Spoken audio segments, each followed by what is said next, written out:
নমস্কার, ওম শান্তি, জয় জগন্নাথ।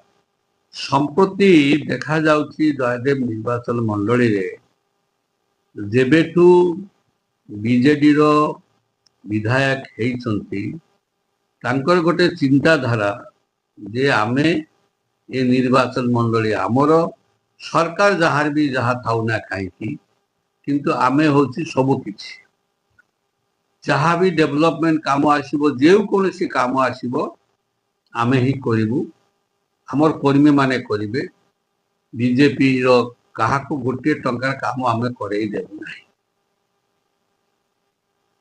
ତ ଗୋଟିଏ କଥା ହେଲା ଏମଏଲଏଙ୍କର ଏମଏଲଏ ଲ୍ୟାଟ୍ ସେଟା ଏମଏଲଏଙ୍କର ଇଚ୍ଛାଧୀନ ଏମଏଲଏ ଯାହାକୁ ଦେବେ ସେ କାମ କରିବ। ସରକାରଙ୍କର ଯୋଉଟା ଡେଭଲପମେଣ୍ଟାଲ ୱାର୍କ ଯୋଉଟା ଯାଏ ସରକାର ଯାହାକୁ ଚାହିଁବ ତାହାକୁ ଦେଇପାରିବ।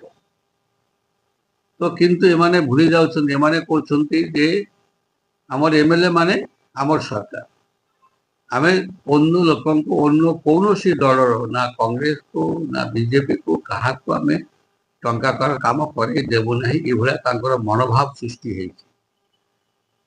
ବିଜେପିର କହିବା କଥା ଯେ ଯେହେତୁ ଆମର ସରକାର ଆମେ 24 ବର୍ଷ ଲଢି ଲଢି ଏଠି ଆସିଲୁ ଏବେ ଯେତେ ଆମର ସରକାର ତିଆରି ହେଇଛି ଭାରତୀୟ ଜନତା ପାର୍ଟି ସରକାର ଆମର କର୍ମୀ ମାନେ ମଧ୍ୟ ଯୋଉମାନଙ୍କର କାମ କରିବାର ଅଭିଜ୍ଞତା ଅଛି ସେମାନେ ବି କିଛି କାମ କରିବା ଦରକାର କିନ୍ତୁ ୟାକୁ ମାନିବାକୁ ନାରାଜ ହେଉଛନ୍ତି ବିଜେଡି କର୍ମକର୍ତ୍ତା ଏବଂ ପ୍ରଶାସନ ୟାକୁ ସମାଧାନ କରିପାରନ୍ତା ଚାହିଁଲେ କିନ୍ତୁ ପ୍ରଶାସନ ବିଜେଡି ପଟେ ଚାଲି ଯାଉଛି ବିଜେଡିକୁ ସହଯୋଗ କରୁଛି କାରଣ ଯେହେତୁ ଜେଇଙ୍କ ନାଁରେ କାମ ଯଦି 4ଟା କାମ ଆସିଲା ମିନିମମ୍ 2ଟା କାମ ବିଜେପି 2ଟା କାମ ବିଜେଡିକୁ ଦେଲେ ସମସ୍ୟା ସମାଧାନ ହେଇପାରନ୍ତା। ବିଡିଓ ଆଉ ଜେଇ ଏମାନେ ବସିକି ଚାହିଁଲେ ହେଇପାରନ୍ତା କିନ୍ତୁ ସେମାନେ ସେ ଚାହୁଁନାହାନ୍ତି। କଣ ପାଇଁ ଚାହୁଁନାହାନ୍ତି ସେ କଥା ମୁଁ ଖୋଲି ପ୍ରକାଶ କରିବି ନାହିଁ।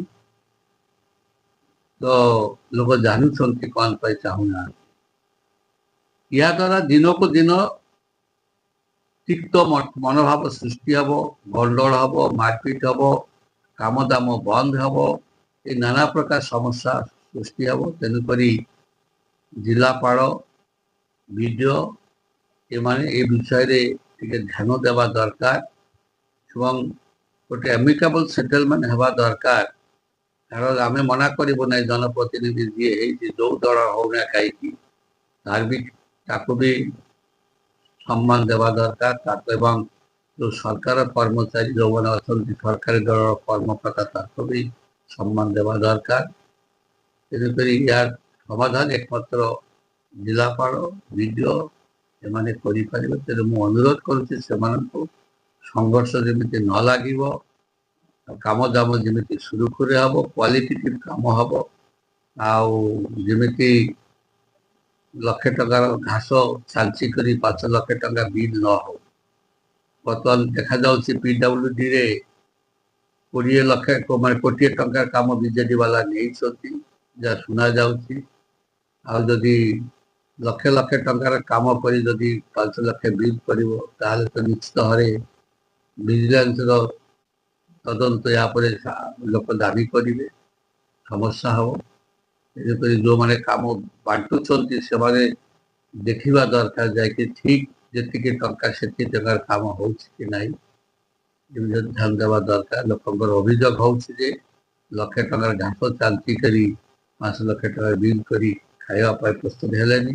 କୋଟିଏ ଟଙ୍କାର କାମରେ 20 ଲକ୍ଷ ଟଙ୍କା କାମ ହବ 80 ଲକ୍ଷ ଟଙ୍କା ବାଟମାନ ହବ ବୋଲି ଲୋକ କହୁଛନ୍ତି ସତ କେମିତି ମୁଁ ଜାଣିନାହିଁ। ସେ ବିଷୟରେ ବିଭାଗୀୟ ଯନ୍ତ୍ରୀମାନେ ଧ୍ୟାନ ଦେବା ଦରକାର। ନମସ୍କାର, ଓମ୍ ଶାନ୍ତି, ଜୟ ଜଗନ୍ନାଥ।